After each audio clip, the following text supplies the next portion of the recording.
everyone! Ayan po, tuyong-tuyo na nga po ang ating mga basahan. Ready na po siya para po sa gagamitin po natin siya para po sa pagpapaanak natin kay Zoe. So ito po yung nilagyan namin kay Zoe.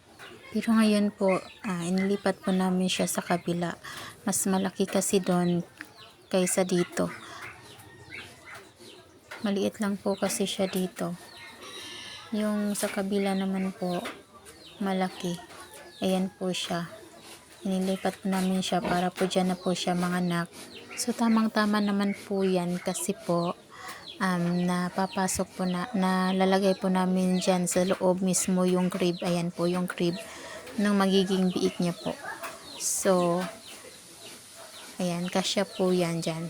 Kasi po sa kabila, maliit lang po talaga yung space. So dito, pwede pong makatakbo yung mga biik niya. Nandyan na rin po yung crib. At saka, ayan po siya. So na-disinfect na nga po namin siya. Kaya nalipat na po namin. Dito po kasi, ayan, maliit lang po talaga siya. Pero dito, pagkaalis niya, nalinis na po namin. Tsaka na-disinfect na po din yan. So okay na po yan. Ayan. So, ready na nga po si Zoe. So, thank you po. Please like and subscribe.